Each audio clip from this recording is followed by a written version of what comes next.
Dimulai dari bahasa Prancis, Ya, ya, ya. Itali, terus sempat Spanyol juga, tapi setelah itu saya bahasa Jerman dan akhirnya belajar bahasa Rusia dan sekarang nyamannya di bahasa Rusia, Pak. Здравствуйте, товарищи в Бандунге. Я из Ташкента, приветствую вас. Как вас дела? Wah, luar biasa, luar biasa. Share values for a better world. Budi Mansyah Podcast. Pada kesempatan kali ini saya akan berbincang-bincang dengan seorang anak muda dari Indonesia, ya persisnya dari Bandung. Beliau sekarang sedang bermukim dan bekerja di Tashkent, ya, di KBRI Tashkent. Siapa dia? Kita sambut saja Muhammad Mufti Rakadia Sumaryadi. Ini sosok muda kita, ya. Assalamualaikum, A. Waalaikumsalam, Prof. Jadi hadirin yang berbahagia, saya memanggil akrabnya saudara Mufti itu adalah AA. Maklum beliau orang Sunda, ya, anak terbesar dari keluarga Sumaryadi, dipanggil A.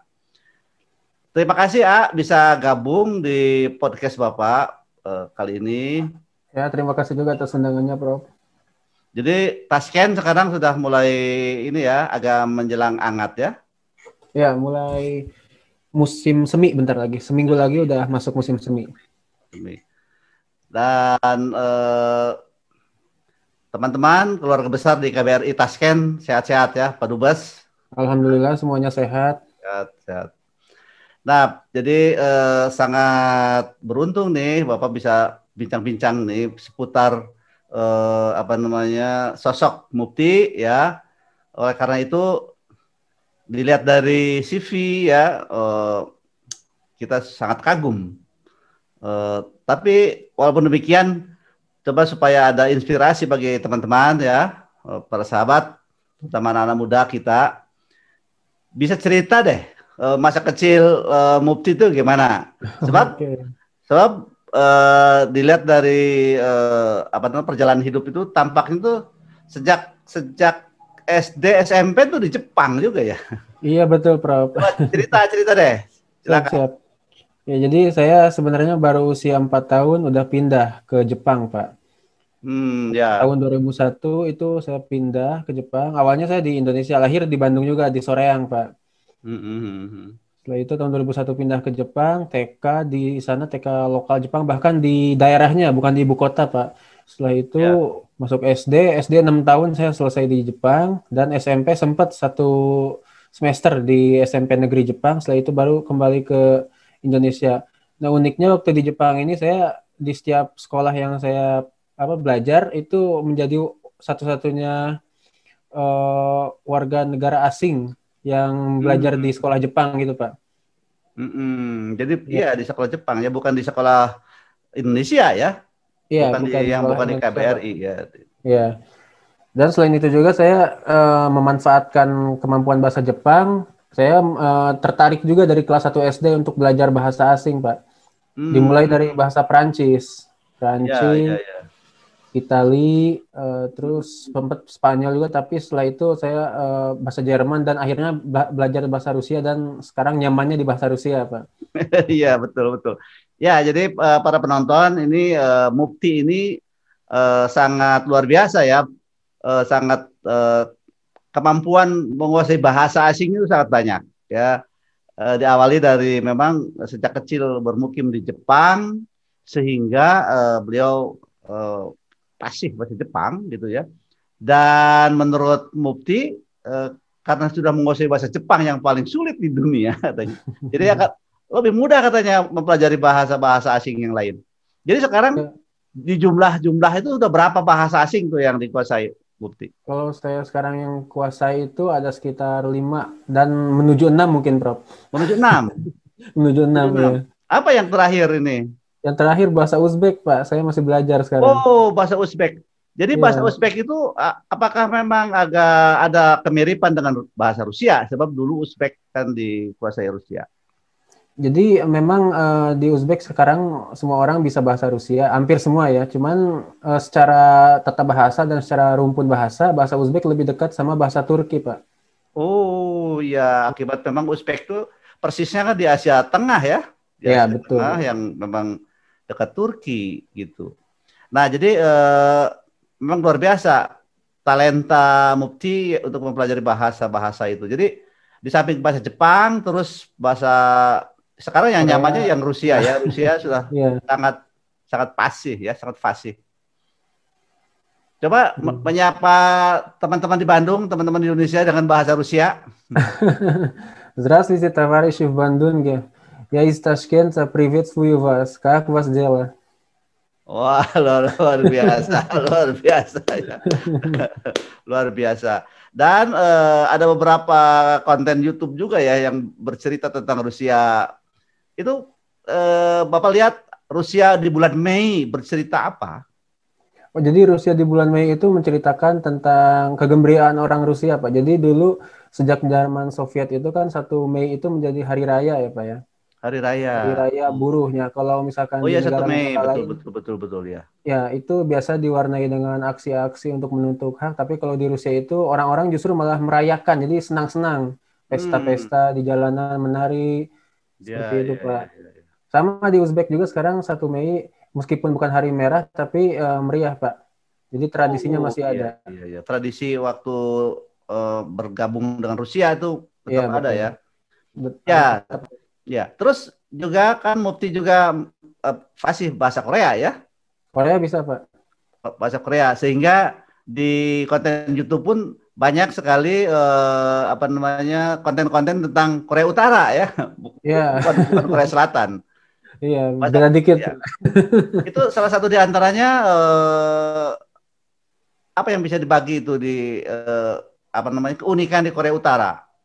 Keunikan yang saya temukan itu ya berbagai hal dari berbagai sudut pandang yang selama ini kita belum pernah lihat, Pak, mengenai Korea Utara. Kalau di berita itu banyak tentang nuklir, tentang kekuasaan dan sebagainya, tapi sebenarnya nggak cuma itu gitu Korea Utara yang punya itu. Ada tentang kemajuan di satu sisi, misalkan sekarang meskipun di Korea Utara nggak ada COVID, tapi mereka udah mengesahkan undang-undang tentang disinfeksi barang impor. Seperti itu. Jadi mereka lebih sigap juga. Ada satu sisi yang baik ya, sisi buruk, sisi baik semua negara juga punya ya, Pak ya.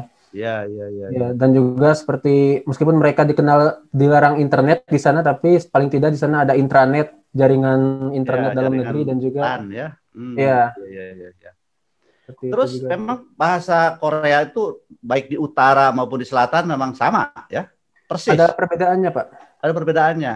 Ya, meskipun satu sama lain bisa paham, tapi ada beberapa dialek dan juga bahasa serapan asingnya ada yang berbeda.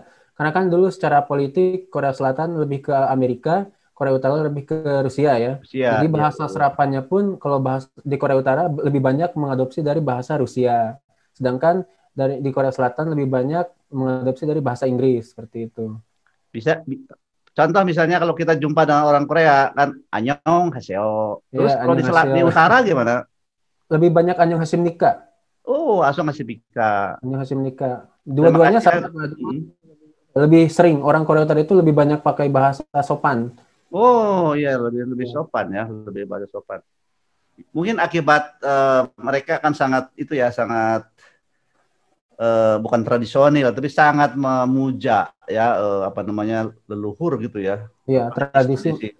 Ya, mereka lucunya lebih kuat mereka, Pak. Terus Korea urusan pernak-pernik Korea Selatan pun kan Mufti juga sangat mendalamin. Iya, saya tahu lah semua kanan kiri tahu ya. Termasuk Gangnam Style gitu. Gangnam Style. Nah itu Gangnam Style itu kan sangat booming ya, termasuk menusuk jantung Hollywood. Nah di negara-negara yang berbahasa Rusia atau di negara Asia Tengah seperti di Uzbek, di mana Mufti sekarang bertugas, dan di Kyrgyzstan gitu ya, termasuk di Rusia, itu Gangnam Style tuh bagaimana tuh? Mereka kerasukan juga. Nah, uniknya itu kalau budaya K-pop di Asia Tengah dan Rusia itu sedikit beda, Pak. Sedikit beda gimana? Ya, sebelum K-pop booming itu karena di sini udah banyak orang Korea, Pak, dari tahun 20-an. Oh, begitu. Ya, jadi waktu dulu Korea masih dijajah Jepang, banyak orang-orang yang lari ke Rusia, kemudian sama pemerintah Stalin, mereka diusir ke Asia Tengah karena takut bikin pemberontakan, takut memisahkan diri. Mereka bikin negara nanti di sebagian timur Rusia. Jadi mereka diusir ke Asia Tengah. Diusir ke Asia Tengah. Jadi di Uzbekistan, Kazakh, Kirgiz itu banyak sekali orang Rusia dan budaya makan pun udah sangat populer. Jadi ketika K-pop booming di negara lain, itu di sini nggak terlalu kuat, Pak. Oh, begitu. Sudah dianggap biasa ya begitu. Ya, udah biasa di sini. Jadi populasinya di Uzbek sendiri misalnya memang cukup banyak ya orang-orang Korea. Banyak, Pak. Udah banyak yang campuran juga dengan orang Uzbek, masih ada juga orang yang asli Korea. Oh iya. Dan kebanyakan dari mereka masuk Islam, Pak. Islam ya. Iya. Ya, oke. Nah, jadi ngomong-ngomong belajar bahasa, jadi 5 itu kan Jepang, Rusia mungkin ya. Ya, Korea. Prancis, Korea. Prancis saya nggak lanjut, Prof. Oh, Prancis nggak lanjut. Prancis nggak lanjut. Jadi sekarang memang spesialis bahasa-bahasa Asia Tengah. Asia Tengah. Asia Tengah ya. Iya. Tapi kan dapat informasi dulu sempat juga belajar bahasa Tagalog gitu ya. Tagalog, bahasa Kamboja, Vietnam gitu. Ya, Myanmar. Myanmar. Jadi sebetulnya lebih dari 5 sebetulnya ya. Tapi yang sekarang sedang nyaman tuh ya itu ya bahasa Rusia ya. Luar biasa. Jadi sebetulnya teman-teman orang-orang kita bisa menganggap belajar bahasa Rusia itu juga seperti bahasa Jepang ya, belajar tulisannya macam-macam. Itu tulisannya itu sebetulnya secara historis kenapa kok banyak yang dibalik-balik begitu di Rusia itu? Jadi itu dimulai dari sejarahnya huruf Yunani, Pak. Oh. Jadi huruf Latin dan huruf Sirilik yang huruf Rusia ya itu dulunya berasal dari satu huruf Induk yaitu huruf Yunani. Nah, huruf Rusia yang sekarang dipakai itu penciptanya itu Santo Kiril, seorang tokoh agama di Bulgaria. Ya. Nah, kemudian Rusia mengadopsi huruf yang dibuat oleh orang Bulgaria tersebut dan ya melewati berbagai evolusi sehingga jadilah bentuk yang seperti sekarang. Ya, jadi dibalik-balik begitu ya. Iya, iya, memang tapi memang ada semacam patokannya gitu ya. Bacanya berbeda, bisa maknanya beda juga. Betul, Pak. Dan juga penekanan, misalkan yang harusnya A-nya kenceng, jadi A-nya lemah, itu jadi beda arti juga, Pak. Oh, begitu ya. Iya. Begitu, luar biasa. Nah, jadi sudah bincang-bincang tentang masa kecil, tentang talenta dalam bahasa. Nah, itu kan diantaranya mengantarkan Mufti sekarang kerja di luar negeri ya, terutama di negara yang memang di kawasan yang banyak menggunakan di samping bahasa Inggris juga menggunakan bahasa Rusia. Iya. Termasuk di Kyrgyzstan itu, apakah memang mereka juga masih menggunakan bahasa Rusia? Mereka bahasa resminya bahasa Rusia, Pak. Oh, bahasa resminya bahasa Rusia justru itu ya? Jadi bahasa nasionalnya bahasa Kirgiz, bahasa resminya bahasa Rusia. Rusia, termasuk di Uzbek juga? Kalau di Uzbek, bahasa resmi dan nasional Uzbek saja, Pak. Diperkuatnya bahasa Uzbek, tapi mulai tahun ini Presiden Uzbekistan mengadopsi kebijakan menjadikan bahasa Rusia sebagai bahasa ibu kedua. Oh, bahasa ibu kedua? Iya. Iya. Tetapi bahasa resmi tetap bahasa Uzbek. Di sini kalau orang nggak bisa bahasa Uzbek, nggak bisa jadi PNS, Pak. Termasuk nggak bisa jadi presiden. Oh iya. Jadi, nah kan luar biasa memang itu kecintaan ke bahasa Uzbek. Itu memang dilihat dari tata bahasa, dari kosakata. Memang apakah ada kemiripan luar biasa dengan bahasa Rusia atau jauh atau sangat berbeda, Pak? Sangat berbeda. Sangat berbeda. Tulisannya tidak mirip-mirip tulisan di bahasa Rusia? Kalau tulisan bahasa Uzbek dulu menggunakan huruf Rusia juga, Pak. Cuman setelah merdeka dari Soviet, mengadopsi huruf Latin, tapi sampai saat ini masih ada 2 huruf dalam satu bahasa. Jadi kadang orang yang generasi tua lebih banyak pakai huruf Rusia, sedangkan anak-anak muda pakai huruf Latin. Oh, begitu ya. Iya. Uzbek. Nah, berhubung tadi masa kecil juga banyak dihabiskan di Jepang gitu ya, sehingga memang luar biasa kemampuan Mufti di dalam bahasa Jepang. Sampai-sampai menulis skripsi waktu di UPI ya juga tentang Jepang ya. Iya, tentang hubungan implementasi internasional, Pak. hubungan diplomatik Indonesia-Jepang di bidang pendidikan, begitu. Iya, betul, Pak. Di bidang pendidikan.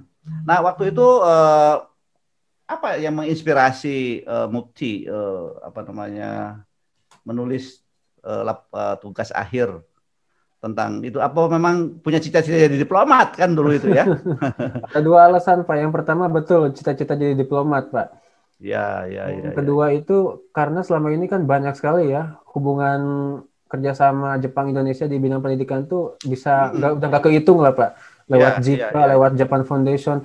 Cuman selama ini belum kita pernah temui gitu. Sebenarnya apa sih gitu hasil atau apa hasil nyata dari hubungan kerjasama di bidang pendidikan itu? Ya, betul. Iya, dan juga masalah-masalah karena kan meskipun sebanyak-banyaknya minat orang Indonesia terhadap Jepang dan juga sebanyak-banyaknya orang Indonesia yang belajar di Jepang, tetap yang namanya dampak negatif, dampak positif dan juga mungkin ada kesulitan atau keunggulan yang dialami pasti ada. Ya. Nah, jadi akhirnya memang salah satu alasan tadi ya, cita-cita jadi diplomat, nah sekarang sudah dirintis sebetulnya ya. Iya. Ya, posisinya Mufti itu sekarang di KBRI Tashkent itu apa sebenarnya? Kan kita hanya bisa nerka-nerka saja. Iya. Saya sebagai sekretaris pribadi Duta Besar, Pak. Oh, sekretaris pribadi Duta Besar ya. Iya. Ya, yang tugas-tugasnya pasti sangat ini ya, sangat dekat sekali. Kemanapun Pak Dubes berangkat. Iya. Sudah kemana saja ini pengalaman ini ya apa namanya di Uzbek, kemudian di Kirgistan, barangkali ke mana-mana pun tempat-tempat di wilayah itu gimana pengalaman? Di Uzbek mungkin hampir separuh Uzbek saya udah pernah, Pak. Pertama ke kota Samarkand yang dulu Bung Karno pernah singgah tahun 61 dan meminta makam Imam Bukhari ditemukan. Juga ke kota Bukhara, ke kota Khiva yang satu kotanya itu menjadi warisan dunia UNESCO, Pak. Ya. Kemudian kalau di Kirgistan saya selain ibu kota juga ke beberapa kota ya yang menghadiri acara-acara yang berhubungan dengan Indonesia, salah satunya pencak silat, Pak. Jadi di sini di Asia Tengah itu pencak silat sangat diminati oleh anak-anak muda. Betul. Ya. Jadi Indonesia kita di sini masuk dan membantu mereka, mendorong mereka supaya pencak silat bisa masuk ke cabur di Olimpiade nanti. Termasuk KBRI Tashkent itu katanya akan memperkenalkan pembelajaran bahasa Indonesia ya di Universitas. Betul, Pak. Kami biasa mengundang guru BIPA dari Kemendikbud setahun sekali 3 orang di 3 universitas di Uzbekistan. Di Uzbek ya? Ya. Di 2 kota, Pak. Kota apa saja? Kota Tashkent, ibu kota, dan Samarkand. Oh, Samarkand. Nah, jadi ngomong-ngomong Samarkand, itu kan luar biasa. Samarkand itu kan kota tua ya, kota tua yang dulu sempat justru jadi ibu kota zaman Genghis Khan. Zaman Amir Timur, Pak. Oh, zaman Timur Leng. Ya, Amir Timur Leng. Nah, kan Mufti kan juga sangat meminati sejarah ya. Iya. Coba itu sampai saat ini kan di Samarkand itu banyak sekali peninggalan arsitektur Islam ya. Betul. Nah, itu gimana ceritanya dulu Samarkand itu merupakan salah satu kota yang jalur jalan sutra ya dari Cina ke barat. Ya. Hingga waktu itu jadi ibu kota Amir Timur ya, kemudian akhirnya bagian dari Rusia. Nah, akhirnya setelah Uni Soviet pecah kembali lagi ke Uzbek. Gimana sih cerita Samarkand tuh yang sangat itu kota itu dalam pelajaran sejarah di anak-anak kita sangat terkenal tuh. Iya, jadi Samarkand itu sebelumnya merupakan oasis, Pak. Waktu zaman-zaman sebelum Genghis Khan, ya oasis. Kemudian ketika Amir Timur, salah satu keturunan dari Genghis Khan menguasai wilayah tersebut, karena Amir Timur itu kan lahir di kota Shahrisabz, Pak. Nggak jauh dari Samarkand, lahir di situ. Dia menjadikan Samarkand sebagai ibu kota karena di sana memang dari zaman Nabi Muhammad sudah banyak peninggalan, Pak. Di situ ada makam sepupu Rasul, Kusam ibnu Abbas. Ada makamnya sepupu Rasul, kemudian ada makamnya Nabi Daniel yang panjangnya sampai 20 meter itu. Kota Sogut, kota Sogdiana yang terkubur. Jadi dulu itu pernah ada kota raksasa di situ, kota besar namanya Sogdiana, namun terkubur. Ya. Setelah itu pada saat zaman Kekaisaran Rusia menjadi jajahan Rusia, dan setelah Uzbekistan menjadi republik di Soviet, itu sempat menjadi ibu kota Pak beberapa tahun, kemudian tahun 33 dipindahkan ke Tashkent karena untuk menjaga ini Pak, menjaga kelestarian budaya di Samarkand supaya tidak mengubah tata kota, tidak mengubah bangunan. Jadi ke Samarkand sampai sekarang masih banyak bangunan-bangunan zaman dulu Pak. Ya, yang arsitektural Islam kan? Iya, yang arsitektural Islam dan juga bangunan peninggalan Kaisar Rusia, Pak. Oh, Kaisar Rusia juga ada. Iya, ada pabrik wine yang besar itu dulu punya Rusia, sekarang menjadi museum. Iya. Ya, itu peninggalan itu katanya ada masjid juga yang sangat indah, Masjid Bibi Hanum. Bibi Hanum ya, itu Bibi Hanum itu salah satu istri Amir Timur. Jadi ketika Amir Timur pergi berperang, Amir Timur memerintahkan para arsitek untuk bikin masjid dengan menara setinggi 80 meter, Pak. Tapi para arsitek itu tidak sanggup bikin, malah bikin 40 meter. Akhirnya semua orang yang ikut membangun masjid dibunuh semua. Ada sejarahnya. Bibi Hanum itu yang paling dicintai. Itu sebetulnya Amir Timur itu yang dikenal juga dalam sejarah Barat Timur Leng itu sebenarnya tuh Muslim atau bukan? Dia Muslim, Pak. Bisa baca Al-Quran, jago malah. Dan dia itu orang pertama yang menamakan bangsanya itu sebagai bangsa yang bangsa-bangsawan gitu, Uzbek. Uz itu diri sendiri, kami. Uzbek itu kayak bangsawan. Jadi dia yang sebenarnya yang merintis nama Uzbek itu sebenarnya, Pak. Jadi itu Amir Timur sendiri apakah memang berasal dari timur ya, dari Tiongkok, atau memang sebetulnya orang Uzbek? Dia orang Uzbek, Pak. Cuman darahnya ada darah Mongolia. Oh iya, jadi Genghis Khan itu ya? Genghis Khan, iya. Dia sama Kubilai Khan itu kayak sepupuan, Pak. Sepupuan. Ya, dulu kan waktu Mongolia menjajah Rusia, Kubilai Khan sempat ngeganggu Amir Timur. Amir Timur itu kuat banget Pak tentaranya. Beliau betul. Karena marah, jadi pergi ke Rusia, membebaskan Rusia dari jajahan Mongolia. Iya. Nah, itu kan luar biasa ya. Yang makanya kerajaan yang sangat besar, kekaisaran yang sangat besar, yang menempatkan ibu kotanya di Samarkand itu, tetapi akhirnya musnah sekarang. Sebetulnya dari segi sejarah, secara historis itu apa tuh yang menyebabkan gemilangan Amir Timur itu bisa lenyap, bisa budaya berkuda, Pak. Jadi memang bangsa Mongolia, bangsa Kazakh, Kirgiz, Uzbek itu dulu dikenal sebagai bangsa yang berkuda dan mereka berekspansi kemana-mana. Itu yang sebenarnya membuat kuat sampai India juga, Pak. Kekuasaan mereka itu dulu sampai India juga, bahkan sampai semenanjung Crimea di Ukraina sekarang jadi tanah Rusia, Pak. Itu sekarang ada bangsa Crimean Tatar, itu tuh masih turunan dari Uzbek juga. Iya. Jadi luar biasa. Jadi Uzbek itu justru itu ya bangsawan. Kami bangsawan seperti itu. Kami bangsawan. Iya. Nah, terus satu kota lagi yang kota Bukhara. Kota Bukhara. Itu sebetulnya kota keberapa kalau dilihat dari besarnya itu? Kalau Samarkand katanya kota nomor 3. Kedua, Pak. Di aspek. Nomor 2? Iya, nomor 2. Nomor 2. Ketiganya Bukhara. Oh, ketiganya Bukhara. Iya. Jadi dari Tashkent itu sebagai ibu kota, itu kota terbesar, kemudian Samarkand kota kedua. Samarkand, ya. Dan Bukhara kota ketiga. Nah, di sana kan terletak makam Imam Bukhari. Imam Bukhari di Samarkand, Pak. Oh, di Samarkand sebenarnya? Iya. Jadi kota Bukhara itu kota kelahirannya Imam Bukhari. Kota kelahirannya. Oh, jadi sebetulnya makam Imam Bukhari itu di Samarkand. Iya. Di Samarkand, tapi dinamakan Imam Al-Bukhari karena berasal dari kota Bukhara. Ya. Oh, iya. Nah, kan banyak sekali ya para peziarah dari Muslim, terutama dari Indonesia. Sehingga dalam catatan di KBRI itu tahun 2019 itu ada kerjasama membuat hotel di sana, Hotel Shahid. Tahun 2020 Maret, Pak. 2020 ya? Iya, bikin hotel Shahid Zarafshan.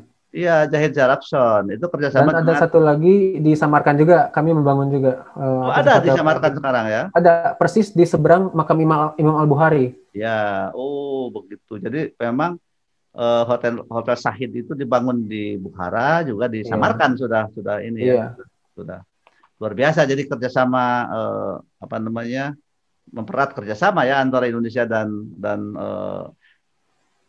Uzbek ya Uzbek. betul Pak.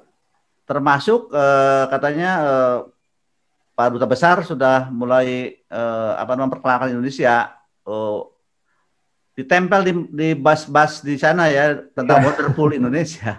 iya. Kita Wonderful Indonesia. mulai merintis dari Desember 2019 Pak, menjadi perwakilan RI pertama di Asia Tengah dan Selatan yang memasang promosi di kendaraan umum. Ya, Dan juga di metro Pak, di metro kereta bawah tanah itu ada iklan Indonesia juga. Iya. Jadi di Tashkent itu sudah ada metro bawah tanah ya? Sudah Pak, pertama di Asia Tengah tahun 82. Oh, pertama. Nah, kemudian ini kita ingin juga menggali ini ya, kebetulan Mufti sudah tinggal di sana di Uzbek. Mayoritas penduduk Uzbek itu kan Muslim. Iya, betul Pak. Bagaimana itu kehidupan Islam di sana? Kehidupan Islam di Uzbek itu gimana? Sebenarnya kalau secara negara di sini Pak, negara Uzbekistan menganut sekulerisme ya Pak. Oh, negaranya Jadi sebetulnya secara ideologi menganut sekuler ya, sekulerisme. ya sekuler. Tapi ada departemen urusan agama yang mengatur dan mengontrol kegiatan agama. Ya, masjid-masjid itu semua berada di bawah administrasi kantor agama tersebut. Agama. Tapi kehidupan pribadi orang Uzbek luar biasa Pak. Meskipun mereka tidak terlihat gimana ya, tidak terlihat seperti orang beragama, tapi imannya kuat banget Pak. Orang sini itu ya, ketika sholat Jumat selesai itu kan suka ada berdoa ya Pak ya, imamnya berdoa. Itu semua berhenti Pak. Orang berhenti jongkok atau berdiri seperti gini berdoa. Yang mobil yang lagi nyetir berhenti, polisi juga ikut berdoa. Ya. Ya betul ya. Dan di sini minuman alkohol itu dipisah tokonya Pak dari supermarket biasa. Ada toko khusus alkohol. Yeah. Oh, jadi sebetulnya walaupun negara sekuler, tetapi pemerintah pun ada kantor urusan agama, dan praktik beragama justru di sana bagus sekali gitu ya. Iya. Dalam sebuah video pernah ditayangkan bahwa pada saat sholat taraweh di sana hujan besar. Oh iya. Tapi tetap bertahan gitu ya. Padahal sholat di luar sampai ke halaman masjid yang sangat gitu luar biasa. Saya pernah ngalamin itu Pak, tapi salju bukan hujan. Oh salju ya. Itu salju. Awalnya nggak ada salju Pak. Lagi sholat mendadak salju turun kenceng, semua orang nggak ada yang pindah gitu aja. Pindah. Iya. Itu masjid-masjid seperti di kita banyak di mana-mana ditemukan atau bagaimana? Nggak dekat Pak, nggak saling dekat dan azan juga nggak terlalu terdengar. Oh iya. Azan itu atau tidak terlalu terdengar tuh memang tidak pakai speaker di luar tinggi-tinggi seperti di kita. Iya nggak terlalu tinggi Pak, memang dikecilkan. Oh iya. Apakah memang itu juga pengaruh dulu Mas gabungnya dulu di Rusia atau apa sebetulnya?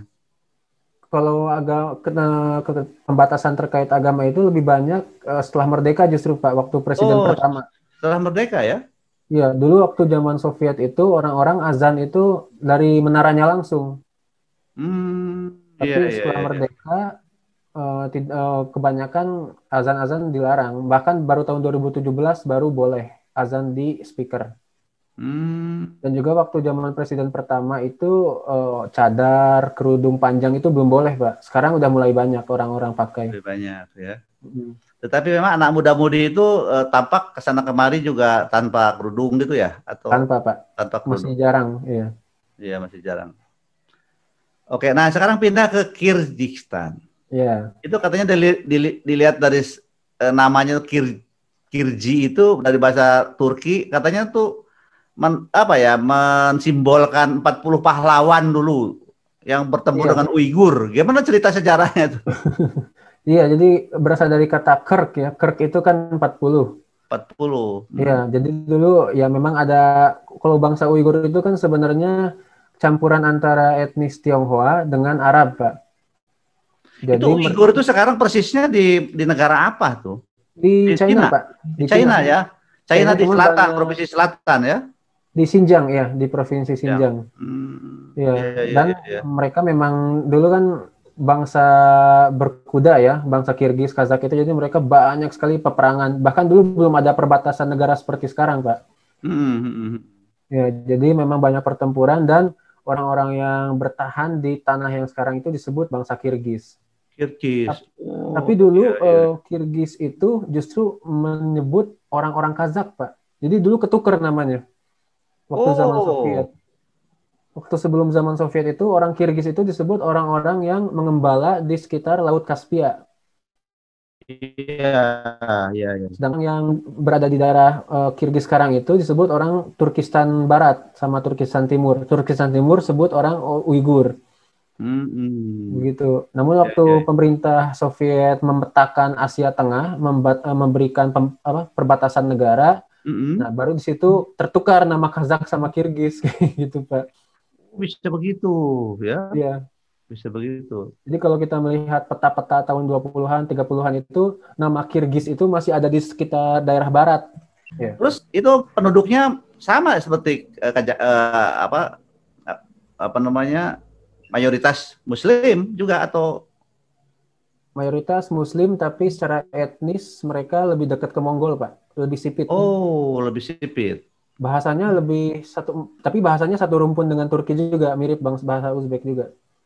Oh ya, mirip-mirip itu ya, mirip-mirip. Ya. Nah, jadi kan KBRI Tashkent itu kan membawahi dua negara ya. Iya, betul. Jadi membawahi Kirgiz juga. Sebetulnya transportasi dari Tashkent ke ibu kota Kirgiz di sana apa? Ibu kotanya disebut Bishkek. Iya, Bishkek itu alat untuk memeras susu kuda, Pak. Bishkek, ke ibu kotanya tuh Bishkek. Memang ya betul, banyak kuda baru ya, sebab orang penunggang kuda. Zaman Soviet nama ibu kotanya Frunze, Pak. Frunze. Tapi masih di tempat itu. Masih di tempat itu juga, Frunze, karena dari nama pahlawan revolusi yang namanya Mikhail Frunze. Oh iya, iya, iya, iya. Bishkek. Nah, jadi sangat menarik nih bincang-bincang. Terakhir ya. Bagaimana sebetulnya apa namanya, aspirasi Mufti ini ke depan untuk menapaki jalur sebagai diplomat itu gimana ke depannya ya, agar memang betul-betul pengalaman yang luar biasa ya, pengalaman sudah bekerja di KBRI ya, kemudian menguasai banyak bahasa, terutama bahasa-bahasa Asia ya, bahasa-bahasa Asia. Bagaimana sebetulnya cita-cita ke depan dalam rangka meniti karir sebagai diplomat itu yang akan Mufti lakukan? Saya pertama tentunya pengen mendalami dulu, Pak, ilmu hubungan internasional di Universitas S2 ya. Ya, saya ingin mendalami lagi, saya lagi ngincer di Jepang, Pak. Ya. Ya dulu kan cita-citanya akan lanjut di mendalamin hubungan internasional di Tokyo University atau di mana? Iya, saya target tertinggi itu Tokyo University, Pak. Ya, Tokyo University ya. Iya, sambil coba-coba baca-baca tentang hubungan internasional, hukum internasional itu, karena kan dulu waktu kuliah di S1 PKN juga itu ngebantu, Pak, ilmu hukum internasional, hubungan internasional. Ya. Nah, jadi betul pengalaman ya, pengetahuan awal, kemudian minat, kemudian kompetensi dalam bahasa. Hanya itu harus dilanjutkan belajar bahasa Perancisnya untuk jadi diplomat. Iya, bahasa PBB juga, Pak, Perancis. PBB. Nah, oleh karena itu memang apa namanya, sangat baik ya rencana ke depan untuk mendalamin ilmunya untuk jadi diplomat. Jadi antaranya ya hubungan internasional, dan mudah-mudahan terkabul. Amin. Terima kasih, Prof. Jadi para pemirsa yang budiman, demikianlah bincang-bincang saya dengan Mufti Muhammad Mufti Rakadia Sumaryadi. Ya, beliau adalah anak muda Bandung ya yang sedang bekerja sebagai sekretaris pribadi Duta Besar Republik Indonesia di Uzbekistan dan di Kyrgyzstan. Dan beliau memang sejak kecil sudah bercita-cita ingin jadi diplomat. Ya, oleh karena itu barangkali minatnya itu dibuktikan dengan banyak sekali punya kemampuan dalam bahasa, ya, termasuk sebetulnya bahasa diplomat, di bahasa PBB yang Perancis. Tapi minat sekarang beliau sangat banyak menguasai dan belajar bahasa-bahasa Asia, ya, dan sekarang sedang nyaman menggunakan dan terus mendalami bahasa-bahasa di Asia Tengah, termasuk bahasa Rusia. Ya. Saya kira demikian, dan terakhir aspirasinya akan tetap menuntut ilmu, terutama untuk bekal jadi diplomat, ya, akan menuntut ilmu di bidang hubungan internasional, dan mudah-mudahan cita-citanya tercapai dengan dukungan doa seluruh bangsa Indonesia, ya, dan juga usaha-usaha yang sudah dirintis oleh Mufti Rakadia Sumaryadi, saya kira akan memuluskan tujuannya itu. Saya kira demikian. Sekali lagi Mufti, terima kasih. Salam untuk Pak Dubes di Tashkent. Mudah-mudahan sehat-sehat, dan juga para pejabat di KBRI Tashkent semuanya mudah-mudahan sehat dan bisa menjadi membawa visi dan misi Indonesia, ya. Mudah-mudahan negara kita juga segera terbebas dari COVID-19 dan bisa membangun negara lebih maju lagi. Terima kasih. Kita akhiri saja dengan ucapan alhamdulillahirabbil alamin. Assalamualaikum warahmatullahi wabarakatuh. Waalaikumsalam warahmatullahi wabarakatuh. Share values for a better world. Budi Bansah Podcast.